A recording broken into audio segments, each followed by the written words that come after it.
കല്യാണം കഴിക്കാൻ വളരെ എളുപ്പമായിരുന്നു, പക്ഷെ അത് തെളിയിക്കാൻ ഞങ്ങൾ പെട്ട പാട്. അധികം കാടേറി ചിന്തിക്കൊന്നും വേണ്ട. മാരേജ് സർട്ടിഫിക്കറ്റ് എടുക്കാൻ ഞങ്ങൾ അനുഭവിച്ച പെടാപ്പാടിനെ കുറിച്ചാണ് ഞാൻ പറഞ്ഞു വന്നത്. ഇത് കേൾക്കുമ്പോൾ പലരെങ്കിലും ചിന്തിക്കുന്നുണ്ടാവും, അതിന് മാരേജ് സർട്ടിഫിക്കറ്റ് എടുക്കാൻ ഇപ്പൊ ഭയങ്കര എളുപ്പമാണല്ലോ. പക്ഷേ എളുപ്പം എന്നുള്ളൊരു കാര്യം ഞങ്ങളുടെ ഈ കാര്യത്തിന് ഉണ്ടായിട്ടേ ഇല്ല. മെയ് 12, 2024 ഞങ്ങളുടെ കല്യാണാവശ്യവുമായി വെറും 32 ദിവസത്തെ ലീവിനായിരുന്നു എൻ്റെ നാട്ടിൽ വന്നത്. കഴിഞ്ഞാൽ ഉടനെ തന്നെ മാരേജ് സർട്ടിഫിക്കറ്റ് എടുക്കണമെന്നുള്ള പ്ലാൻ ഞങ്ങൾക്ക് നേരത്തെ ഉണ്ടായിരുന്നു. വളരെ നല്ല ഭാഗ്യമുള്ളത് കൊണ്ട് ആ കാര്യം എന്തായാലും നടന്നില്ല. അങ്ങനെ ഇരിക്കുമ്പോഴാണ്ട് ലീവും കഴിഞ്ഞൊക്കെ ഖത്തറിലേക്ക് പോയി. ടാറ്റാ. അല്ല, ടാറ്റയും കൊടുത്ത് വിട്ടാൽ മതിയോ? മാരേജ് സർട്ടിഫിക്കറ്റ് ഒന്നും എടുക്കണ്ടേ?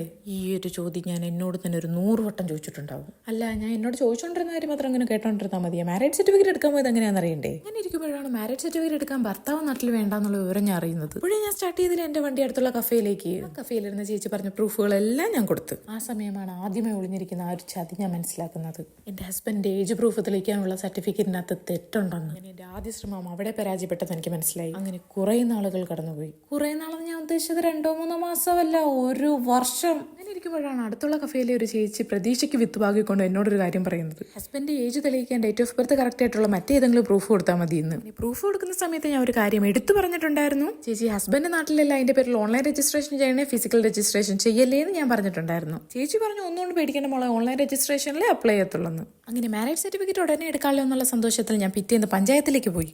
അങ്ങനെ അവിടെ എത്തിയപ്പോഴാണ് പഞ്ചായത്തിലെ മേഡം എന്നോടൊരു ചോദ്യം, എവിടെ ഹസ്ബൻഡ് എന്ത് ചെയ്യേ? അപ്പം ഞാൻ പറഞ്ഞ ഹസ്ബൻഡ് നാട്ടിലില്ല, പുറത്താണല്ലോ. അപ്പോൾ പഞ്ചായത്തിലെ മേഡം എന്നോടൊരു ചോദ്യം, പിന്നെ എന്തിനാണ് ഫിസിക്കൽ രജിസ്ട്രേഷൻ ചെയ്തേ? ആ സമയമാണ് രണ്ടാമത്തെ ചതിയെ പറ്റി ഞാൻ അറിയുന്നത്. എല്ലാം ശരിയാക്കി തരാമെന്ന് പറഞ്ഞാൽ കഫേയിലെ ചേച്ചി ഓൺലൈൻ രജിസ്ട്രേഷൻ പകരം ഫിസിക്കൽ രജിസ്ട്രേഷൻ ചെയ്തു വെച്ചിരിക്കുന്നു. അങ്ങനെ പിന്നെ കാര്യങ്ങളെല്ലാം വീണ്ടും ഒന്നേന്ന് ചെയ്യേണ്ടി വന്നു. സ്മാർട്ട് ആപ്പ് യൂസ് ചെയ്ത് ഞാനും ഹസ്ബൻഡ് ഫിസിക്കൽ രജിസ്ട്രേഷൻ പകരം ഓൺലൈൻ രജിസ്ട്രേഷൻ ആക്കി മാറ്റി. ഫൈനലി 2024 കല്യാണം കഴിഞ്ഞാൽ ഞങ്ങൾക്ക് 2026 ആയപ്പോഴാണ് ഞങ്ങളുടെ മാരേജ് സർട്ടിഫിക്കറ്റ് കൈ കിട്ടിയത്. ഇതുപോലെ നിങ്ങളുടെ അനുഭവങ്ങൾ കമന്റിലൂടെ പറയണേ. അപ്പോൾ ഓക്കെ, ബൈ.